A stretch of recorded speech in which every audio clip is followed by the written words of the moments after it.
Hello Manasvi, am I audible? Yes ma'am. कुछ मेरा ही network issue था।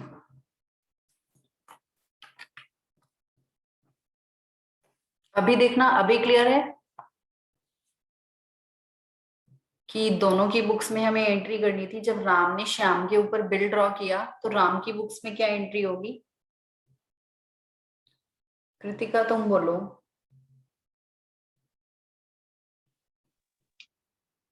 Ma'am bill receivable to be Shyam's account. R account debit to Shyam's account. Account yes ma'am. आप ये video भी आज upload कर देना बिकॉज फिर मेरे को आज ही नोट्स बनाने हैं। ओके ओके, ठीक और है। मैम बी एक आर, और चीज, ये आईएलसी हाँ, अभी ऑफलाइन ओपन हो रहा है क्या अकाउंट्स के लिए? अकाउंट्स के लिए तुम सर से प्लीज एक बार बात करना। क्या बात हुई है तुम्हारी सर से? कुछ बात हुई है इस बारे में? नहीं मैम, एक्चुअली मेरी फ्रेंड्स भी आईएलसी में पढ़ती है ना, तो उनकी फिजिक्स और केमिस्ट्री की ओपन हो गई है। हाँ, वो हो गई होंगी। एक्चुअली मैं अभी नोएडा में नहीं हूँ, मेन प्रॉब्लम ये है। इसलिए एक अच्छा। बार तुम सर से फिर भी डिस्कशन करना इस चीज के ऊपर, ठीक है? Okay ma'am. और मैम श्याम वाले में होगा Ram's account to bill payable. To bills payable. Okay Saanvi, अभी मेरी वॉइस क्लियर है? Yes ma'am. ओके, कुछ मेरा ही नेटवर्क इशू हुआ था। ठीक है, चलो ये हो गया। ये तो देखो हो गई बिल ड्रॉ करने की एंट्री, ठीक है।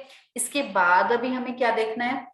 अब टाइम आने पर क्या हुआ है, श्याम ने बिल को डिसऑनर कर दिया है और हमारा क्वेश्चन बिल्कुल सिंपल है। कुछ भी नोटिंग चार्जेस के बारे में कुछ भी नहीं बोला है। जब कुछ भी नहीं बोलेगा तो सिंपल क्या होगा, ये जो हमने एंट्रीज की थी इनका रिवर्सल हो जाएगा, क्योंकि बिल एक्सेप्ट करने की एंट्री थी। बिल डिसऑनर की एंट्री जस्ट इसकी रिवर्स हो जाएगी, क्योंकि नोटिंग चार्जेस से ही थोड़ा सा क्वेश्चन में मॉडिफिकेशन आता है, बाकी कुछ नया नहीं है ऐसा। तो 15 सितंबर से अगर मैं 3 मंथ्स काउंट करती हूँ तो क्या होगा? सितंबर में पहले 3 ऐड कर लो तो अक्टूबर, नवंबर, दिसंबर।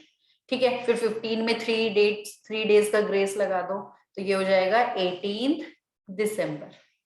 ठीक है, ये हो गई हमारी मेच्योरिटी डेट। तो 18 दिसंबर को जब हम एंट्री करेंगे तो हम क्या करेंगे? शाम को वापस से अपना डेटर बना लेंगे और ये जो बी आर अकाउंट डेबिट किया था इसको क्रेडिट कर देंगे। नरेशन हमारी सिंपल हो जाएगी, being B R dishonoured on maturity date.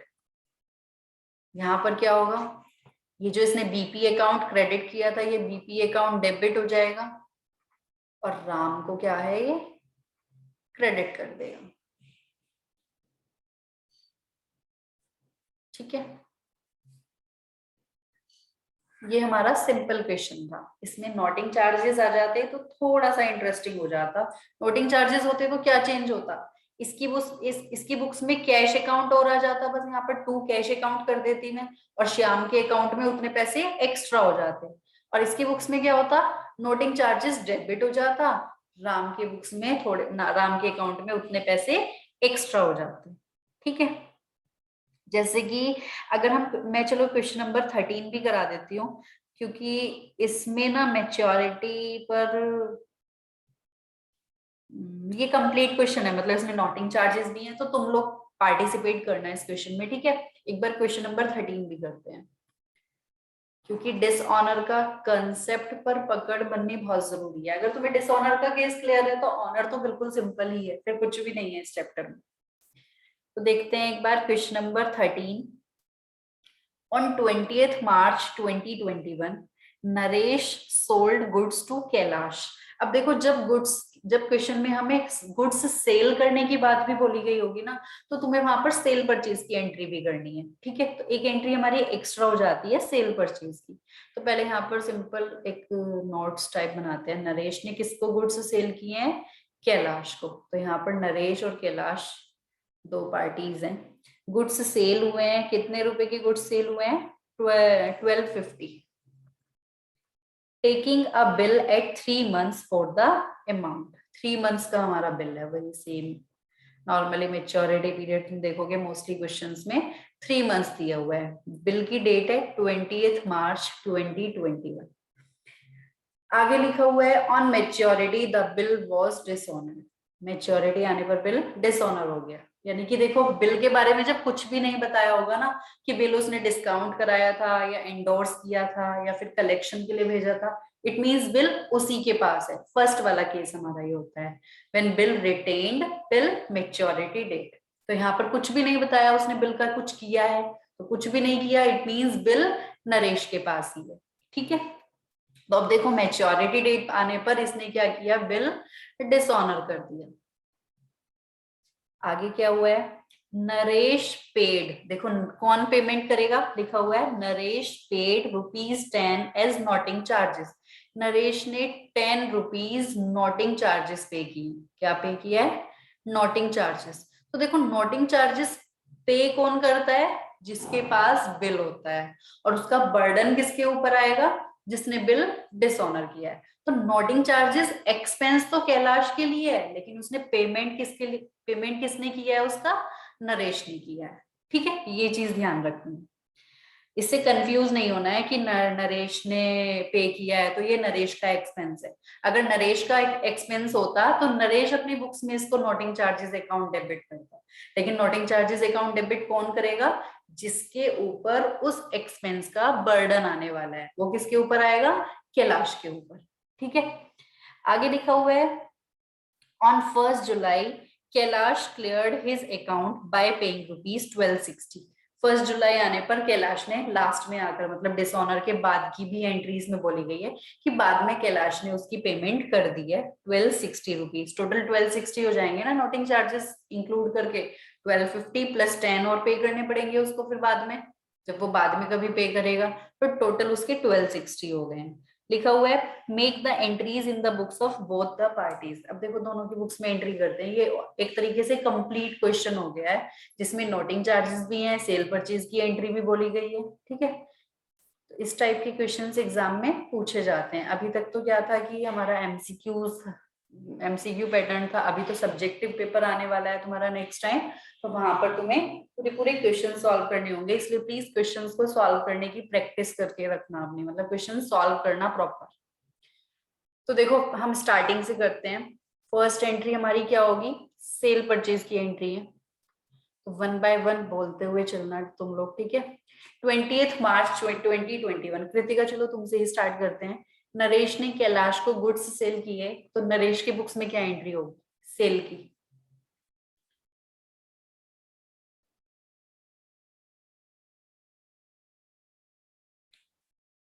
Ma'am 1250 sorry मैंने माइक म्यूट रखा था। Kailash account debit to sales account, Kailash account debit to to sales sales account. Account 1250।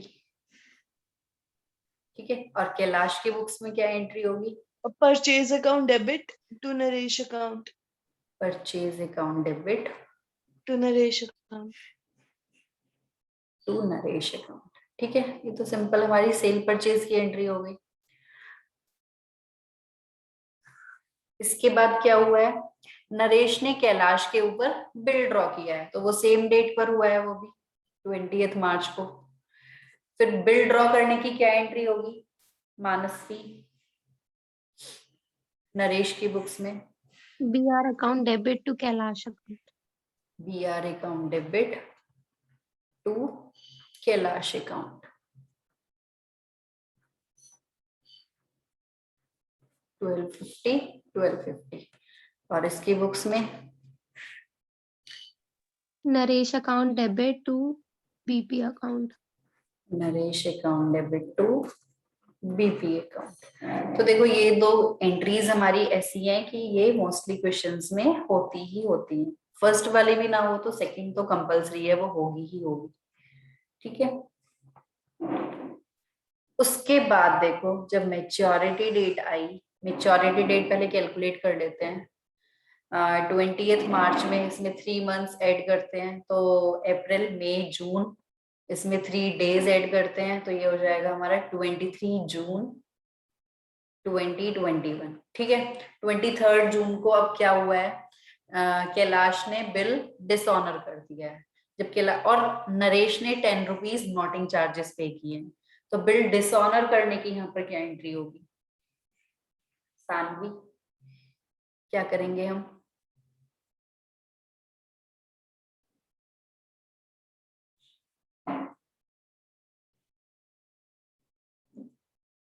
Hello Saanvi.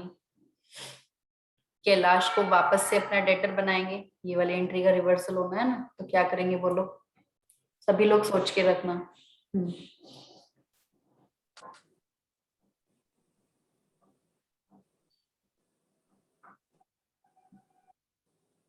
Kailash वापस से हमारी बुक्स में डेबिट हो जाएगा।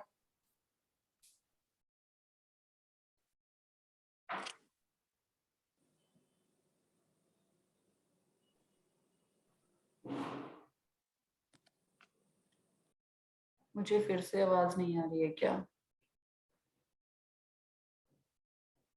कैलाश वापस से हमारा डेटर बन जाएगा, कैलाश को हम डेबिट कर देंगे। कितने से डेबिट करेंगे अभी देखते हैं। ये जो बीआर अकाउंट था, ये बीआर अकाउंट क्रेडिट हो जाएगा 1250।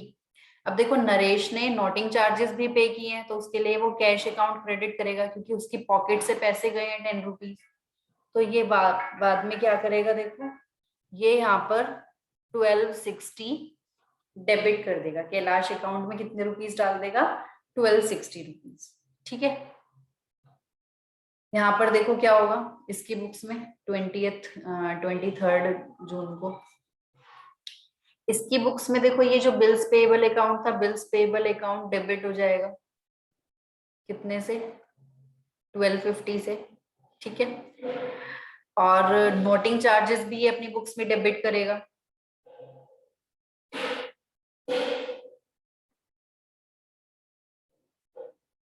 कितने रुपीस से, 10 रुपीस से। तो क्या होगा यहाँ पर, नरेश अकाउंट, नरेश के अकाउंट में कितने आ जाएंगे, 1260। कोई कंफ्यूजन है इस एंट्री में किसी भी तरीके का तो बता देना। इस एंट्री में कोई डाउट है, क्योंकि ये डिसऑनर की एंट्री है, किसी को भी कोई कंफ्यूजन है तो प्लीज मुझे बता दो। क्लियर है ये एंट्री?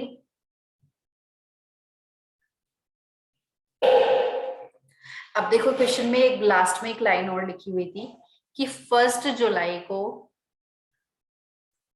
कैलाश ने कितने, कैलाश ने इसको क्या बोलते हैं, नरेश को 1260 रुपीज पे कर दी हैं। तो देखो ये कैश रिसीव कर लेगा 1260 रुपीज, तो cash account debit 1260 to Kailash account. इसने जब पैसे रिसीव किए तो ये क्या करेगा, कैश अकाउंट डेबिट कर लेगा, इसको पैसे मिल गए, और ये जो कैलाश इसकी बुक्स में डेटर था 1260 से, ये क्रेडिट हो जाएगा। ये अपनी बुक्स में क्या एंट्री पास करेगा 1 जुलाई को, नरेश को डेबिट कर देगा 1260 से। मतलब ये क्या था कि 23 जून को पेमेंट नहीं कर पाया होगा, कुछ भी रीजन हो सकता है उसका, टू कैश अकाउंट 1260 रुपीज। ठीक है, तो cash account debit 1260 to Kailash 1260। इसकी बुक्स में क्या होगा, नरेश डेबिट हो जाएगा और कैश अकाउंट क्रेडिट। मतलब ये एंट्री इन्होंने एक्स्ट्रा डाल दी कि पेमेंट के टाइम पर क्या होगा, टाइम आने पर, मतलब वो पेमेंट नहीं कर पाया था 23 को, तो जो भी कुछ रीजन रहा होगा उसका पर्सनल मैटर है। तो बाद में उसने क्या किया, कुछ टाइम बाद उसने पूरा विद नोटिंग चार्जेस जो नरेश को एक्स्ट्रा पे करना पड़ा था उसकी इंक्लूड करके टोटल अमाउंट उसने पे कर दिया। ठीक है, तो ये हमारा एक तरीके से कंप्लीट क्वेश्चन था इसमें। आगे देखते हैं।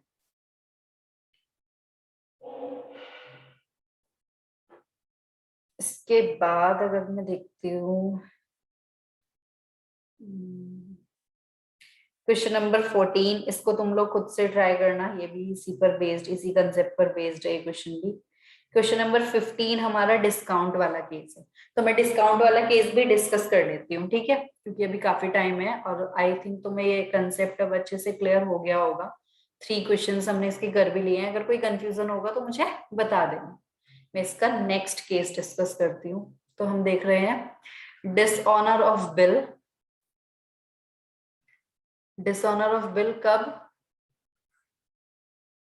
सेकेंड वाले केस में, व्हेन ड्रॉअर, जो ड्रॉअर था उसने बिल डिस्काउंट करा लिया, डिस्काउंटेड द बिल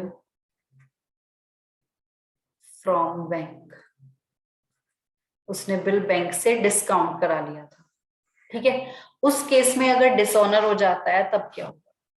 तो देखो इसमें होता क्या था, ए और बी दो पार्टी थी हमारी, ए ने बी के ऊपर बिल ड्रॉ किया और बी ने वो उसको एक्सेप्ट करके वापस दे दिया। मान लेते हैं 10,000 का बिल था, अभी 10,000 का जो बिल है वो ए को वापस मिल गया है। बिल अभी किसके पास है? ए के पास है। ए को क्या था, मान लेते हैं ये बिल ड्रॉ हुआ था 1 जनवरी 2021 को, तो ए को पैसों की आज ही जरूरत थी, तो ए ने क्या किया, 1 जनवरी 2021 को ही बैंक के पास गया और बैंक से ये बिल डिस्काउंट करा लिया। ठीक है, बैंक, इसने ये बिल किसको दे दिया, बीआर किसको दे दिया, बैंक को दे दिया। बैंक ने क्या किया, 50 रुपीज डिडक्ट करके अमाउंट इसको वापस कर दिया। मतलब ये 10,000 का बीआर इसने बैंक को दे दिया, बैंक ने इसको बदले में दिए 9,950 रुपीज। 50 रुपीज बैंक ने डिस्काउंटिंग चार्जेस रख लिए। इतने केस तो, इतना तो तुम्हें पता ही है। ठीक है, यहाँ तक का कंसेप्ट तुमने पढ़ा हुआ है। टाइम आने पर क्या होता था, जब आफ्टर 3 मंथ्स होता क्या था, बी बैंक को पेमेंट कर देता था। बट इस बार क्या हुआ है, बी ने बिल डिसऑनर कर दिया है, इट मींस बी ने पेमेंट नहीं की है। अब एक बात बताओ, जब आफ्टर 3 मंथ्स बैंक को पैसे नहीं मिलेंगे तो बैंक ये पैसे किससे लेगा?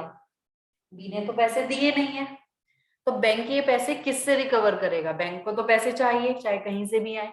वे बैंक, ए ने बोला था कि तुम्हें बी पेमेंट कर देगा आफ्टर 3 मंथ्स, लेकिन बी ने इस बार पेमेंट नहीं किया, बी ने बिल डिसऑनर कर दिया। जब बी ने पेमेंट नहीं किया तो बैंक ये पैसे किससे लेगा फिर? बोलो।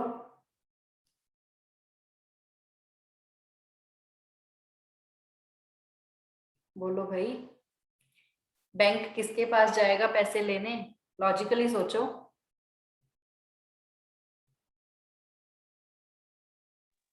ए के पास।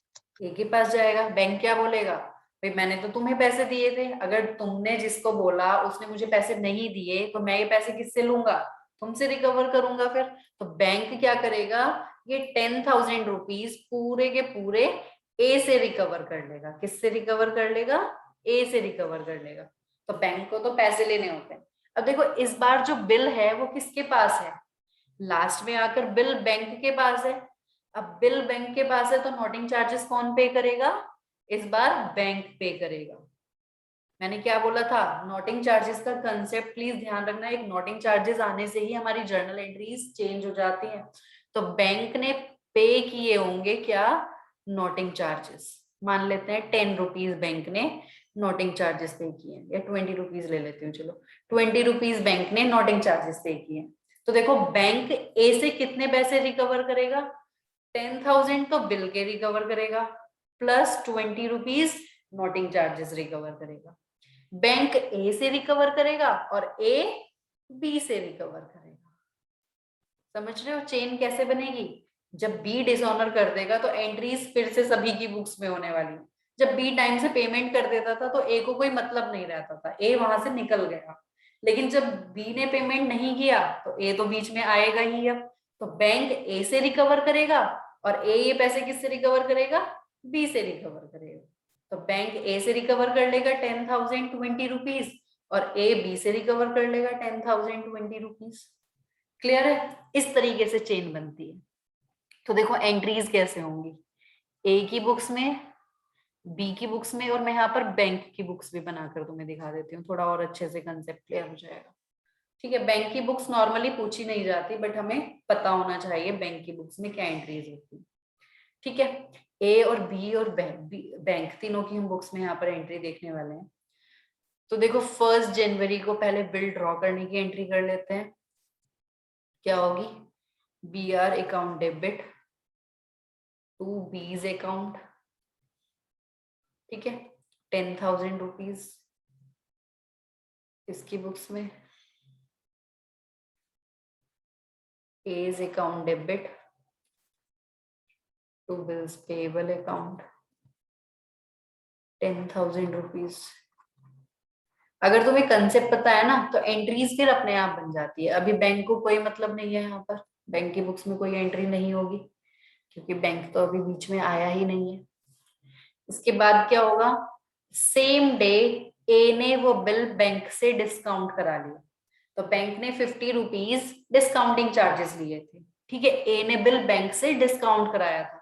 जब ए बैंक से डिस्काउंट कराता था तो एंट्री मुझे बताओगे क्या एंट्री होती थी, कोई भी बता दो।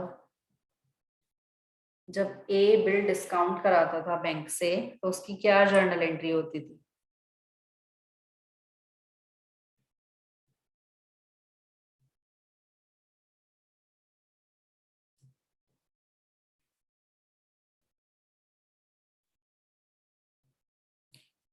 बोलो, कृतिका बताओगे मुझे?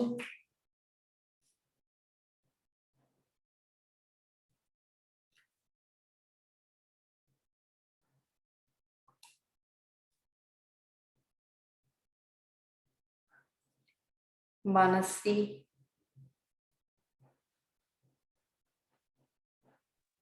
Bank account debit, discount charges account debit to BR account. Bank account debit, discount charges account debit, क्योंकि इसको पैसे मिल जाएंगे तो बैंक अकाउंट डेबिट हो जाएगा। इसने बैंक से जल्दी डिस्काउंट करा लिया बिल तो बैंक अपने चार्जेस भी लेगा और ये BR अकाउंट क्रेडिट कर देगा। 10,000, ये 50 रुपीज और इसके पास कितने पैसे आ जाएंगे? 9,950। ये डिस्काउंट चार्जेस ए का खर्चा है तो इसलिए ए ने अपनी बुक्स में डिस्काउंट चार्जेस अकाउंट में डेबिट कर लिया है। अभी यहाँ पर बी को कोई मतलब नहीं है, अगर इसने बिल बैंक से डिस्काउंट कराया था तो बी को इस ट्रांजेक्शन में कोई भी मतलब नहीं है। बैंक अपनी बुक्स में क्या एंट्री पास करेगा? बैंक के पास बिल आ जाएगा तो BR अकाउंट डेबिट 10,000 का टू कैश अकाउंट, बैंक की बुक्स में बैंक के पास जो कैश होगा वो चला जाएगा 9,950 और जो ये डिस्काउंट चार्जेस इसके लिए एक्सपेंस था ये बैंक के लिए इनकम है एक तरीके की, तो बैंक ये डिस्काउंट एक्स चार्जेस जो है ये अपनी बुक्स में क्या कर लेगा? क्रेडिट कर लेगा, क्योंकि बैंक के लिए ये इनकम होती है। यही तो फायदा है इस ट्रांजेक्शन में बैंक को। बैंक भी तो कुछ ना कुछ अर्न करेगा, तभी तो वो तुम्हें पैसे दे रहा है कि हाँ तुम मुझसे आज ले जाओ और मुझे 3 महीने बाद पैसे मिल जाएंगे।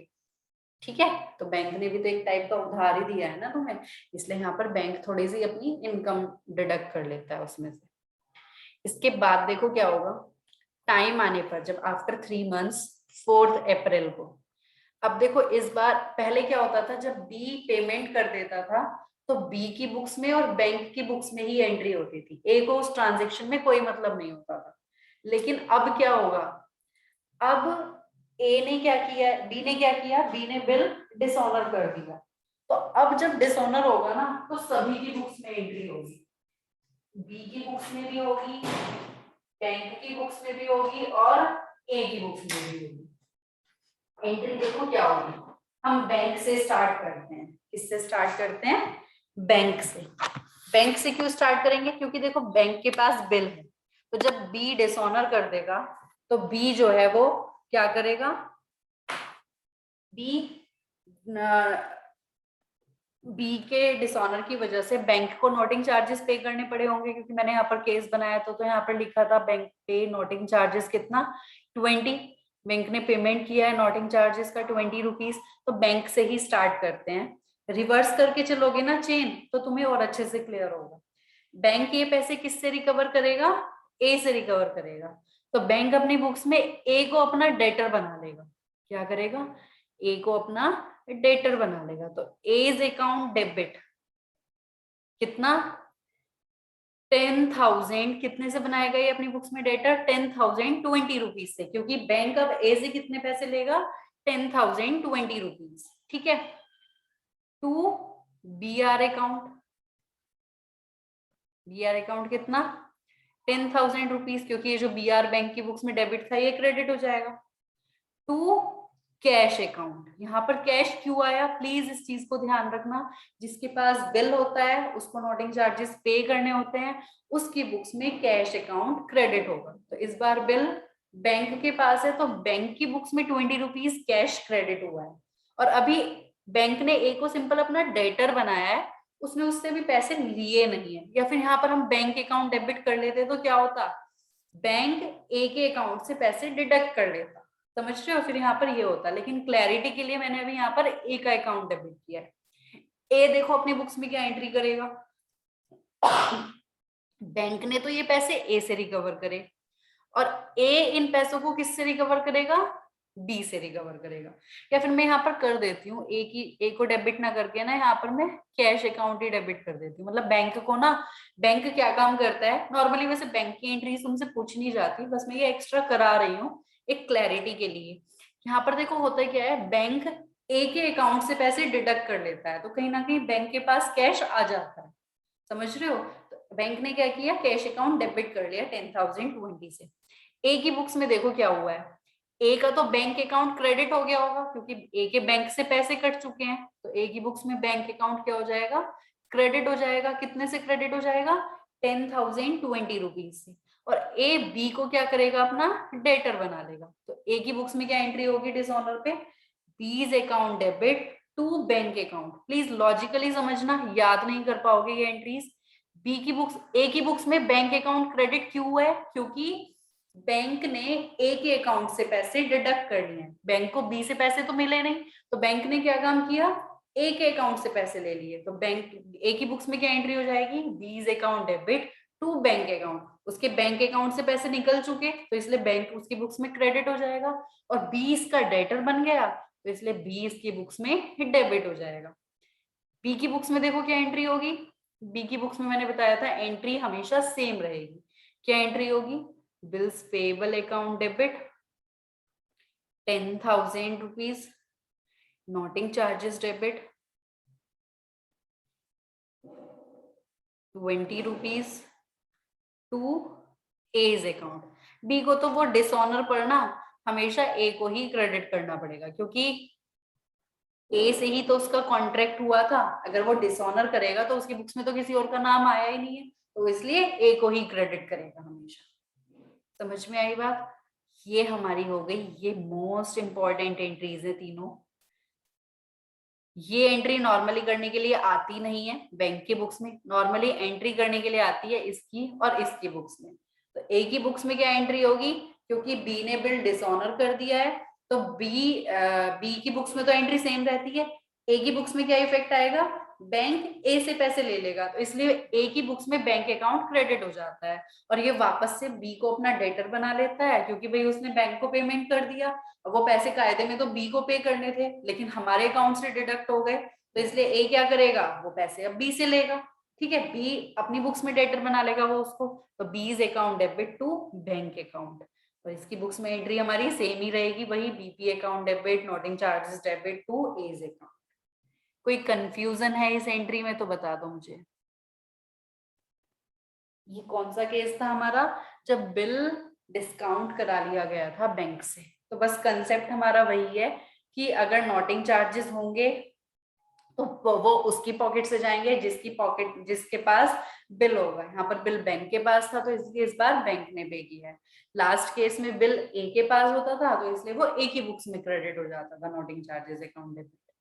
नोटिंग चार्जेस जो है वो ए की बुक्स में क्रेडिट होता था कैश अकाउंट के नाम से, और डेबिट कौन करता था उसको, बी करता था, क्योंकि उसकी अल्टीमेट बर्डन बी के ऊपर आता था। ठीक है, तो ये था हमारा डिसऑनर का केस, जब हमारा बिल डिस्काउंट करा लिया गया था बैंक से। तो इसके ऊपर ना हम एक क्वेश्चन करते हैं, उससे और अच्छी क्लैरिटी होगी, क्योंकि आगे आगे ये सारे केसेस मिक्सअप होके आएंगे। तो हमारा नेक्स्ट क्वेश्चन डिस्काउंट के ऊपर ही है, क्वेश्चन नंबर 15। क्वेश्चन नंबर 15 करते हैं।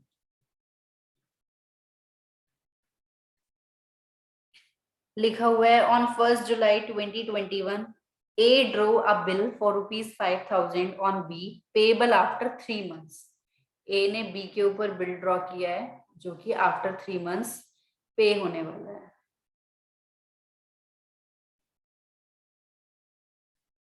5,000 का बिल था, 1 जुलाई 2021 उसकी डेट थी और 3 मंथ्स का बिल था।